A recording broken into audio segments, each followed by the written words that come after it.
सभी वॉल्यूम कौन से यूनिट में दिया हुआ है? ml। ml को पहले क्या में कन्वर्ट करना पड़ेगा? मोल, डिवाइडिंग बाय 22,400। इसलिए बोला था नंबर ऑफ मोल के फार्मूले की जम के प्रैक्टिस करना। अब अभी भी थोड़ी अगर अक्ल आ गई हो तो जब मैं थ्योरी पढ़ाता हूँ उसमें जो मैं आपको टिप्स देता हूँ वो अगर सुनेंगे तो एमसीक्यूज में स्पीड बढ़ेंगे, एमसीक्यू समझ में आएंगे, सॉल्व करते आएंगे, एमसीक्यू समझ में आएंगे तो घर पे आके और एमसीक्यू सॉल्व कर पाएंगे, और एमसीक्यू सॉल्व कर पाएंगे तो टेस्ट के अंदर भी एमसीक्यूज पूछे जाते हैं तो वो सॉल्व करते आएंगे तो फिर मार्क्स आएंगे, और मार्क्स आएंगे तो कॉन्फिडेंस आएगा, और कॉन्फिडेंस आएगा तो पॉजिटिव आएंगे आपके अंदर। तो आपको सिर्फ एक स्टेप करने की जरूरत है कि थ्योरी के अंदर प्रॉपर इंस्ट्रक्शन फॉलो करने की जरूरत है, और वो स्टेप अपन नहीं करते, इसलिए आपके आगे के सारे स्टेप गलत होते जाते। फिर आखिरी में बच्चा पूछता मैं कहाँ हूँ, तो बोले सरकारी दवाखाने में। क्या है ये क्वेश्चन सॉल्व करने की जरूरत ही नहीं थी ना। पर समझते हो क्या पूछा? Maximum number of molecule. तो नंबर ऑफ मॉलिक्यूल ज्यादा किसके रहेंगे? जिसके नंबर ऑफ मोल ज्यादा रहेंगे। और नंबर ऑफ मोल ज्यादा किसके रहेंगे? जिसका वॉल्यूम ज्यादा रहेगा। तो वॉल्यूम किसका ज्यादा है? 200 सीसी। अरे समझ में आ रहा है?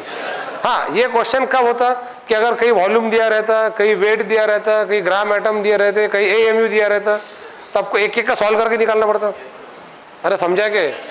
तो more the volume more will be the number of molecules. तो इसका आंसर है fix molecular volume point. More the volume more will the number of molecules. Number of volume ज्यादा रहेगा तो नंबर ऑफ मॉलिक्यूल ज्यादा रहेंगे। यार अगला जो क्वेश्चन है ना, ये क्वेश्चन बहुत जबरदस्त है, इसके अंदर करेक्शन कर लो पहले। ऑप्शन सेकंड में 1 मिलीमोल ऑफ HCl है एंड 0.5 मिलीमोल H2SO4 है। अभी तक अगर आपको क्वेश्चन में 8 क्वेश्चन पूछे गए, अब 8 कैसे बताता हूं, इधर सुनो। क्वेश्चन क्या है इधर बोर्ड पे हैंड रहे होगा ना, खत्म होगा ना, कितने लिखते बस करो ना उसको। Which of the following pair contain equal number of atoms. आपको यह बोला गया कि नीचे की कौन सी पेयर है जिसमें इक्वल नंबर ऑफ एटम है। तो पेयर म्हणजे जोड़ी। एक ऑप्शन में 2 चीजें दी हुई है, तो आपको पहले इसके नंबर ऑफ एटम्स निकालना पड़ेंगे और इसके भी नंबर ऑफ एटम्स निकालना पड़ेंगे। अब अगर आप सॉल्व करते बैठे तो रिक्वायर्ड टाइम, पर आपने अब तक के जो सीखे वो फटाफट अप्लाई करना सीखे। देखो इसका मोल है, इसका मोल है, अगर मोल सेम है तो एटम तब सेम रहेंगे जब एटोमिसिटी सेम रहेंगी। क्या है नंबर ऑफ एटम्स का formula? Number of mole into atomicity into Avogadro number.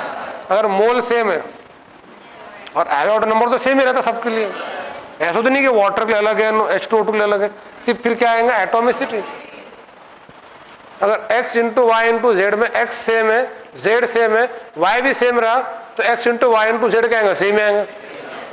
तो इसके मोल सेम है क्या? अब अगर इनकी एटोमिसिटी सेम रही तो नहीं, सेम रही तो एटम भी सेम रहेंगे। इसकी एटोमिसिटी 4 है, इसकी 6 है, ये नहीं हो सकता।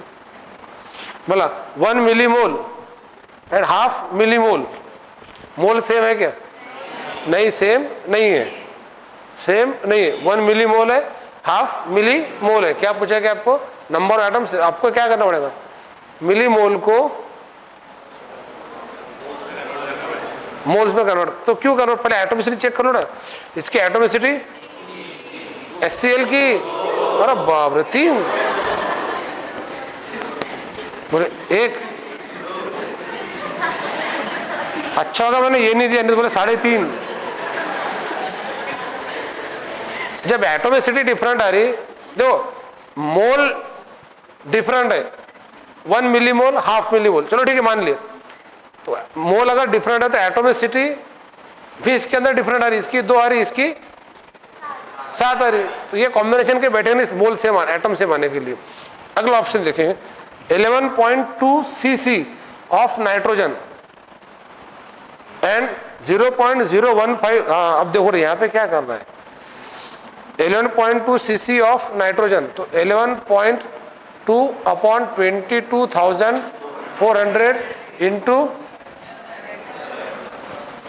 नाइट्रोजन मतलब 2 इंटू 6 इंटू 10⁻23 गिवन वॉल्यूम इन ml अपॉन 22,400। तो ये जो इतना हुआ ये नंबर ऑफ मोल हुआ। अरे नंबर ऑफ मोल हुआ ना। नाइट्रोजन की एटॉमिसिटी कितनी 2 है इंटू एवोगाड्रो नंबर, तो this much atoms are there. ये सॉल्व करना पड़ेगा। और आगे क्या देगा 0.15 gram of nitric oxide. Nitric oxide मतलब NO और 0.015 NO का मॉलिक्यूलर वेट कितना है 30। बोले सर तुमको कैसे बोलो, अबे नाइट्रोजन 14 ऑक्सीजन 16 30 है ना यार, मतलब मॉलिक्यूलर इधर देखो इज इक्वल टू रिप्रेजेंटेशन बहुत जरूरी है 0.015 अपॉन 30 इंटू 2 इंटू। बोले सर इसके अंदर ना कुछ तो जुगाड़ जम रहा। बोले सर क्या ये दोनों सेम है? बस आपको ये देखना है कि इसका और इसका आंसर सेम आ रहा। अगर आ रहा होगा तो मतलब ये सेम है। अरे समझ में आ रहा है ये? अब 11.2 और 22,400 इसको सॉल्व करना है, या 0.015 अपॉन 30 इसको सॉल्व करना है। तो इसको क्या करेंगे 1 2 ये पॉइंट को अपन 3 डिजिट आगे लेके जाएंगे।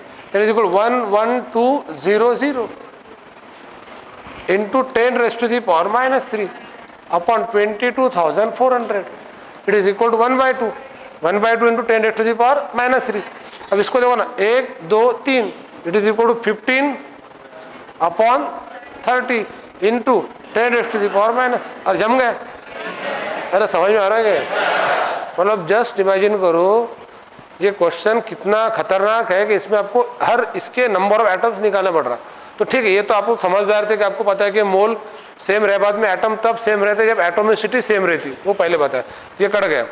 इसके अंदर तो मोल ही सेम नहीं, मोल की वांदे है, उसमें एटोमिसिटी भी डिफरेंट है, तो वो जादू थोड़ी होगा कि एटम सेम आ जाएंगे करके। ये भी कट गया। अगर एक एक का निकालते बैठते थे तो फिर इसी पे शाम हो जाती थी। अपन ने एक्चुअल में एक ही निकाले और वो भी सॉल्व नहीं करे, जस्ट ये से लिखिए। तो इमीडिएटली कुछ बच्चों जिनका मैथ स्ट्रांग होता है ना तो समझ आते कि 11.2 और 22,400 कहीं ना कहीं डबल दिख रहा, तो 15 और 30 कहीं ना कहीं डबल दिख रहा, और ये तो सेम ही है। मतलब कहीं ना कहीं यहाँ पे थोड़ा सा कैलकुलेशन करने की जरूरत है। अरे समझ में आ रहा है क्या? तो इसका आंसर रहेगा 3rd नंबर ऑफ एटम्स।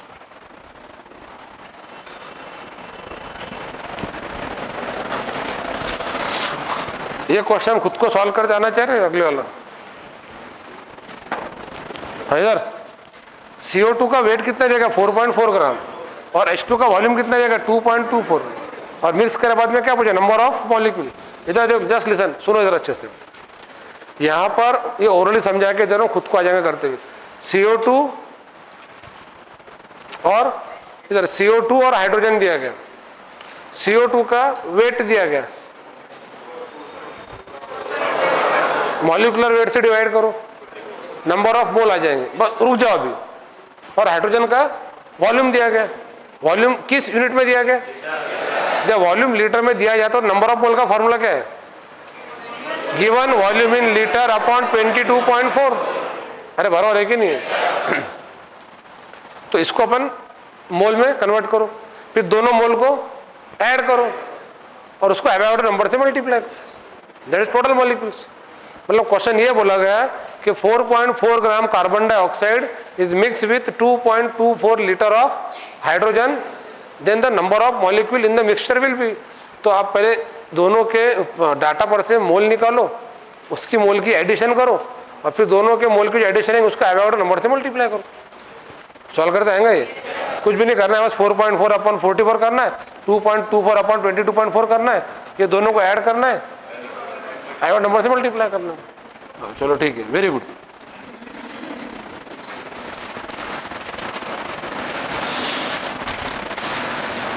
ये क्वेश्चन तो बच्चों ने रट डाले। 4 is greater than 3 is greater than 1 is greater than 2। 4 3 2 1 है शायद, नहीं 4 3 1 2। अरे सवेरे तो सॉल्व करे इसको। अरे सॉल्व करे ना ये। अब जो सॉल्व करो उसको डबल सॉल्व करके क्या मतलब है? हाँ हाँ, ये क्वेश्चन और काम की बात है। अगला बोर्ड पे अंदर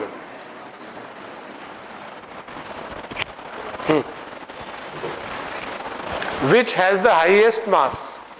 यहां पर पहला मास ग्राम में दिया, दूसरा मास मोल में दिया। क्या मोल मास होता है? नहीं होता है। तो फिर मोल क्या होता है? मोल मोल होता है। अरे सिंपल है ना यार, मतलब क्या मोल मास है? मोल क्या है? मोल को मास में कन्वर्ट करते हैं। तो number of mole is equal to given weight upon molecular weight. अपनों को क्या चाहिए? वेट चाहिए। वेट मतलब मास। अरे वाह, हाँ किसका? N2 25 इंटू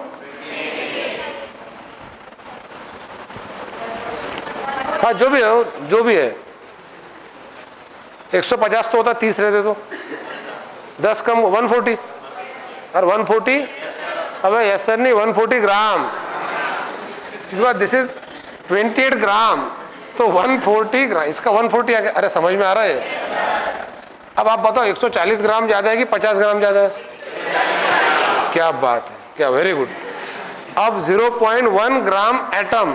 हाँ यहाँ पर मैंने आपको एक चीज याद करो, जब थ्योरी में पढ़ाया था यहाँ लिख के दिया था आपको 1 ग्राम मोल, 1 ग्राम एटम, 1 ग्राम इक्वल लिख के दिया था। कैसा ये ग्राम है कि ग्राम एटम है? तो gram atom is equal to atomic wait.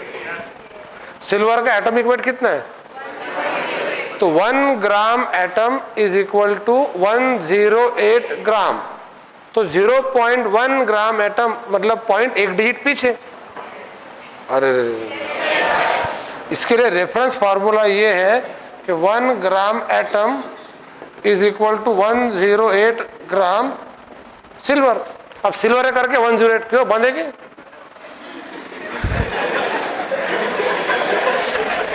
हाँ कोई बात नहीं। हाँ बस ठीक है, ठीक। 1 gram atom is equal to 108 gram, है ना? चलो ठीक। तो 0.1 ग्राम एटम, 0.1 ग्राम एटम। अब ये तो यार, ये तो कंपटीशन में ही नहीं गई। फिर बचा क्या? हाँ एक मिनट, 10⁻23 एटम्स। ये क्या है? ये एटम्स है। अरे यार ये एटम्स है ना ये। अब एटम्स को वेट में कैसा कन्वर्ट करेंगे? अब बताओ इसका आंसर क्या? कुछ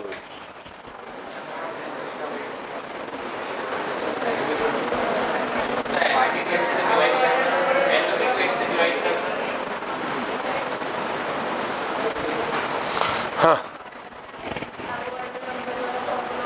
एवोगाड्रो नंबर वाला फॉर्मूला लगाएंगे। Very good. ये जो ये एटम्स ऑफ कार्बन है, तो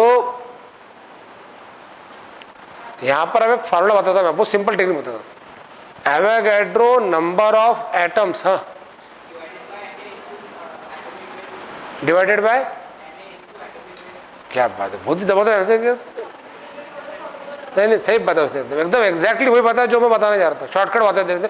अगर आपको एटम्स दिए जाए और उसको वेट में कन्वर्ट करना है, तो एक बात बताओ, किसी भी एलिमेंट का एटॉमिक वेट, जैसे कार्बन है, इस पॉइंट का आंसर देंगे तो इसका सॉल्यूशन समझ में आएगा। कार्बन का एटॉमिक वेट कितना है? हाँ 12 नहीं 12 ग्राम। 12 ग्राम ये कार्बन का एटॉमिक वेट है, is equal to Avogadro number of atoms का वेट है। मतलब अगर आपने कार्बन के 6 इंटू 10⁻23 एटम्स लिए तो वो 12 ग्राम भरेंगे। आप समझाइए? तो अगर कार्बन के आपने 10⁻23 एटम लिए तो x ग्राम भरेंगे। x निकालना पड़ेगा। कभी कभी क्या होता है कि फार्मूला अप्लाई करते में गड़बड़ हो सकती है, तो वहाँ पे कंसेप्ट अप्लाई करना। जैसे अगर मैं बोलूँ आपको ऑक्सीजन का एटॉमिक वेट कितना है, हाँ तो मैं ऑक्सीजन के लिए लिखूंगा 16 gram of oxygen is equal to 6 into 10⁻23 atoms of oxygen. अब मैंने आपको ऑक्सीजन के एटम्स दिया तो उसका वेट निकालते हैं। और वेट दिया तो उसके एटम बता देंगे।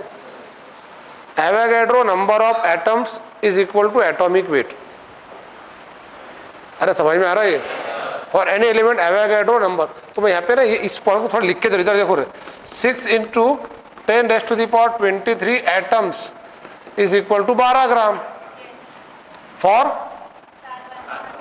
दिस फैसिलिटी इज उपलब्ध फॉर कार्बन।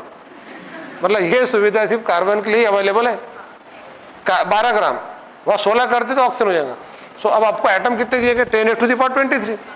सो देयरफॉर 10, हालांकि कैलकुलेशन कुछ भी नहीं है, 10⁻23 एटम बराबर x ग्राम। क्रॉस मल्टीप्लीकेशन 2 ग्राम। कहाँ 140 ग्राम, कहाँ 50 ग्राम, कहाँ 10.8 ग्राम और कहाँ 2 ग्राम। मतलब कहाँ राजा भोज, कहाँ गंगू तेली। समझ में आ रहा है? बट अगर आपको जस्ट इमेजिन, इनको डिक्रीजिंग ऑर्डर में बोला जाता है। इनको डिक्रीजिंग ऑर्डर में अगर निकालना है फिर आपको चारों निकालना पड़ेंगे। अरे समझ में आ रहा है क्या? तो एटम्स पर से अपन ने क्या निकाले? वेट निकाले। तो वहाँ इस ऑप्शन के बाजू में एक रेफरेंस फार्मूला लिख लो, वो वाला, राइट ऑन दैट फार्मूला।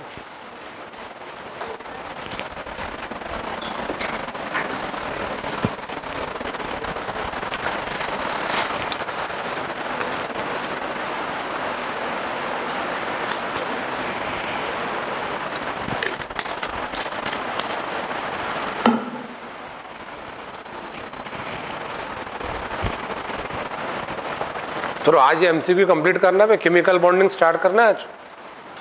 हो जाता है, आगे के एमसीक्यू बहुत सारे हुए अपने इसमें। मैंने लिया था आपके 8-10 एमसीक्यू, उसमें की एमसीक्यू से। इधर बोर्ड पर ध्यान दो, जस्ट लिसन। इधर ये जो ऐसे ऐसे छोटे छोटे क्वेश्चन है ना, ये घर पे आके आपको फिर से देखना पड़ेगा। इस टाइप के जितने मैं ले रहा हूँ एटलीस्ट उतने क्वेश्चन तो भी सॉल्व करना आपको, केमिस्ट्री की कसम। जितने कम से कम जितने मैं ले रहा है सॉल्व कर। तो मैंने अगर समझो 50 लिया तो कम से कम 50 तो तुम सॉल्व करो। अगर 100 लिया तो 100 सॉल्व करो। और जितने अपन एमसीक्यूज ले रहे हैं ना, उसके डबल एमसीक्यूज मैं आपके टेस्ट के फॉर्म में कराऊंगा। एग्जाम्पल के तौर पे मोल कंसेप्ट समझो मैंने 100 सॉल्व करके दिया, तो ऑलमोस्ट उसके डबल एमसीक्यूज जो है वो आपके टेस्ट के फॉर्म में होंगे, या एटलीस्ट उतने तो भी एमसीक्यू टेस्ट के फॉर्म में होंगे। अगर ऐप पर के टेस्ट पकड़ेंगे तो 110% आपके डबल एमसीक्यू होंगे। जैसे मोल कंसेप्ट के बारे में सिंपल पॉइंट समझा के देता हूँ। समझो अपन ने 100 क्वेश्चन लिए, 104 है, 100 पकड़ेंगे। अब आपकी मोल कंसेप्ट की कल की टेस्ट है तो कितने हो गए? 50 क्वेश्चन हो गए। फिर ऐप के ऊपर मोल कंसेप्ट के 2 टेस्ट डाल रहा हूँ और वो टेस्ट आप घर बैठ के सॉल्व करेंगे। आप देख के सॉल्व करो कि बगैर देख के सॉल्व करो, वो आपका काम है। बट एक बार आपने टेस्ट सॉल्व कर तो टाइमर लग जाएगा उसके अंदर, वो ऑटोमेटिकली सबमिट हो जाएगा। तो सीरियसली सॉल्व करना पड़ेगा आपको। तो 2 टेस्ट मैं डालूंगा आपके ऐप पे। एक टेस्ट ले रहे अपन क्लास में तो 50 और 2 टेस्ट के 100, आफ्टर दिस 100 कितने हो गए? 150। और आगे चल के इस महीने के एंडिंग में जो चैप्टर महीने भर में होंगे उस पर अपन एक मंथली टेस्ट लेंगे। उस बहाने से एक महीने की रिवीजन करेंगे आप। नहीं तो रिवीजन कब करना आपने बेटा, है ना? इस जन्म में तो पॉसिबल नहीं है। तो मंथली रिवीजन करेंगे। हालांकि वो टेस्ट बहुत जान पाएंगे आपके देना, पर वो टेस्ट बहुत ज़रूरी है देना। जब मंथली रिवीजन नहीं कर सकेंगे तो 8 महीने की रिवीजन बाद में एक साथ कैसे करेंगे? कॉमन लॉजिकल क्वेश्चन है। तो उसके अंदर समझो मंथली रिवीजन में अपन एक टेस्ट लेंगे और इस महीने में 3 चैप्टर हो गए अपने, यानी मोल कंसेप्ट होगा, केमिकल बॉन्डिंग होगा, इक्विलिब्रियम हो गया। तो फिर आपका मंथ एंडिंग में जो टेस्ट आएगा उसके अंदर 3 चैप्टर में 50 क्वेश्चन रहेंगे। तो ऑन एवरेज एक चैप्टर पे 15 से 17 क्वेश्चन रहेंगे। मतलब 150 क्वेश्चन तो हो गए। फिर 15 क्वेश्चन मंथली टेस्ट में आएंगे। फिर at the ending of syllabus जो पहली टेस्ट रहेंगे आपकी टेस्ट सीरीज की फर्स्ट जीटी, उसमें मोल कंसेप्ट के 25 क्वेश्चन रहेंगे, क्योंकि वो मोल कंसेप्ट और केमिकल बॉन्डिंग की टेस्ट टाइम टेबल डिसाइड हो चुका। तो 25 वो हो गया। और मतलब कितने टेस्ट हो गए? 15 मंथ एंड के इसमें और 25 तो जीटी में, पहली जीटी में 40, 150, 190। उसके बाद आपके बाद में मोल कंसेप्ट पे सेपरेट टेस्ट होना नहीं है। फिर उसके बाद में 15 आपके फुल पोर्शन होंगे। गरीब से गरीब कंडीशन में भी एक फुल पोर्शन में मोल कंसेप्ट एक क्वेश्चन तो रहेगा, वो तो रहेंगे ना, एक आधा क्वेश्चन, मतलब 15 हो गए। तो 190 और 15 कितने हो गए? 205 क्वेश्चन हो गए। मैंने एग्जाम्पल के लिए मोल कंसेप्ट दिया। सेम आप केमिकल बॉन्डिंग, तो आपको बहुत ज़्यादा जरूरी है ऐप पर के। अब आपको लग रहा होगा ना, तो मेरे पास ऐप के लिए 9 टेस्ट तैयार है केमिकल मोल कंसेप्ट के, पर उतने टेस्ट लेना भी बहुत बड़ी बेवकूफ़ी होंगी। तो एक टेस्ट फिजिकली दो क्लास में, एक टेस्ट ऐप पे घर पे दो होने के बाद, और दिवाली के बाद जब रिवीजन प्लान मैं आपको बना के दूंगा, रिवीजन शेड्यूल, तब वापस से अपने जो हो चुकी वहाँ से रिवीजन अपने लेवल पे करके एक एक टेस्ट देते जाना। वो जब तक कि आपके टेस्ट